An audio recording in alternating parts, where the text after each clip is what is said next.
and welcome back to Foodie Friday. As you know, this week is Sheep and Wool Week, and we're celebrating all things sheep related and wool related and shepherding related. So today we are making shepherd's pie, which traditionally, if you made it with ground beef, was called cottage pie, and if you made it with ground lamb, was called shepherd's pie. So we're gonna make a nice, wholesome, delicious meal, nice and hearty, one-pot meal for your entire family. So let me walk you through the ingredients that we have today. So I've browned my lamb with 1 chopped onion and a bay leaf. To that, I'm going to add 1 chopped carrot, a 1/2 cup of frozen peas. I've got my spices here, so I've got salt and pepper. I've got some chopped garlic. I have dried rosemary, and I have some thyme as well. I also have some fresh parsley. Then we're going to also add some tomato paste and Worcester sauce. And then I have, to help make the gravy, I have 2 tablespoons of olive oil and 2 tablespoons of flour. Then to top it, we're going to do mashed potatoes. So I have got about 4 medium Yukon Gold potatoes. I always think that shepherd's pie takes more potato than you think. And then for the mashed potatoes themselves, I have a 1/2 stick of butter and about a 1/2 cup of some Billings Farm milk. And then this other little knob of butter here is what I'm going to use to dot the top of my mashed potatoes before it goes in the oven. So when we pick back up, we'll be at the stove and we'll add in our ingredients to start making our shepherd's pie. Okay, so we're back over at the stove and my meat is getting warm and sauteing again. As you can see, there is some fat and a little bit of water that comes out of the meat. So you might wonder why we have the olive oil as well. It's because when you're making a gravy with something, you want to have equal parts flour and fat. So measuring out your olive oil will help with making a really nice, thick, and delicious gravy. So at this stage, I'm going to add my fresh carrots so that those can cook a little bit. And all of my spices, just put them right in. Give it some nice flavor. So we'll let this saute for a little bit. At the same time, while I'm doing this, I have got my potatoes that are going to boil in some salted water so that I can get those soft and be able to mash them later for my topping. But we'll let this saute and let these carrots get cooked a little bit, and then we will make the gravy. It smells absolutely delicious. These spices and garlic all together. Ooh, yummy. It's gonna be really good. Okay, so my carrots have started to cook. I don't want them to cook all the way just yet because they will cook in the oven and as we continue this process. So they're about halfway done. They've been cooking for a few minutes. So now I'm gonna add my tomato paste in here and my Worcester sauce, which I can never quite say properly, Worcestershire sauce or whatever, but anyway, my Worcester sauce. We're going to mix that all around. Flavor coming together. And now I'm going to add my olive oil because I'm going to get ready to add the flour and make the gravy here. So I want it to get nice and incorporated. Get the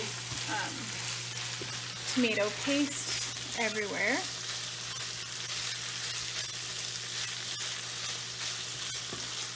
Perfect. Now I'm going to add my flour.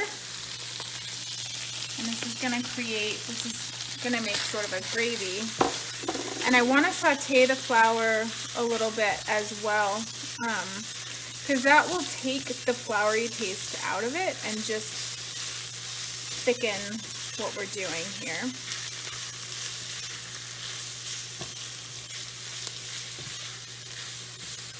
You can also use cornstarch to thicken if you are gluten-free.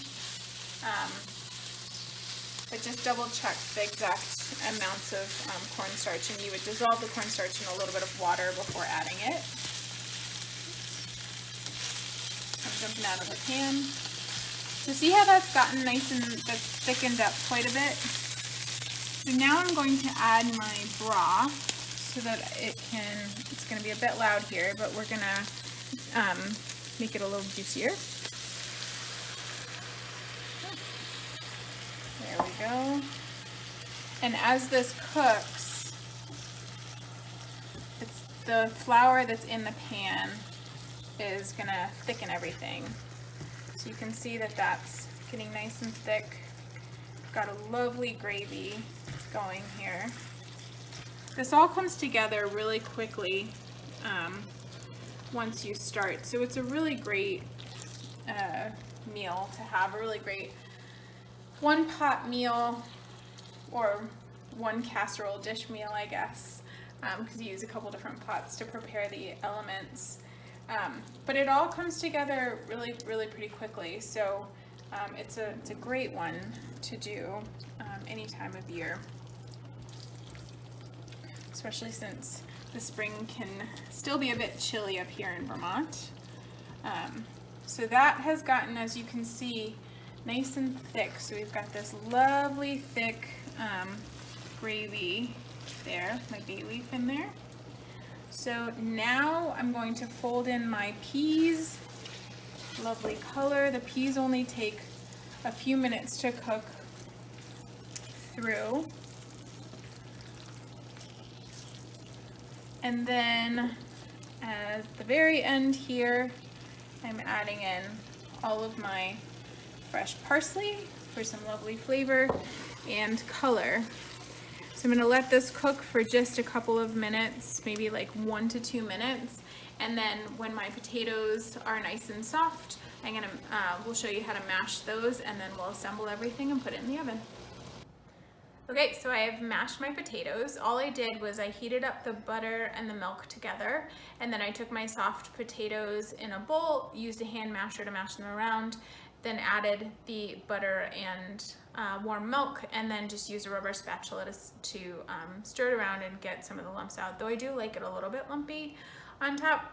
So I've put my mashed potatoes on top. We did season them with a bit of salt and pepper. I'm going to start spreading them around here. And it's nice to have a nice thick layer of mashed potatoes, makes it a nice hearty dish. And then once I've got these evenly distributed around, I'm going to dot some butter. So we'll do that, and then we'll come back and show you what that looks like before it goes into the oven to finish. So as you can see, I've used my fork to just make a little pattern with the mashed potatoes. I quite like that, and also the little ridges as they bake with the butter will get nice and crispy and brown, which is so delicious. So that's got the butter dotted on the top. I have my oven heated to 400 degrees. This is going to go in and bake for about 25 to 30 minutes until the little ridges start to get nice golden brown, and then we'll pull it out and be ready for a delicious supper. Okay, so our shepherd's pie has come out of the oven. It was in the oven for just exactly 25 minutes. And then I did turn on the broiler for like maybe a minute or so, just to brown the edges a little bit. So you can see that we've got these nice crispy, craggly bits, and it smells amazing. So I'm gonna cut a little piece of this out here. Ooh, look at that. Nice and hearty. Put it on our plate here to serve. Get some of the goodness out. Nice hearty meal. And I've got some fresh chives from the garden to garnish this, because who does not love chives with mashed potatoes? So this is going to be a delightful dinner, and if you have any questions about this recipe, please leave it in the comments below. And happy cooking, and enjoy your shepherd's pie.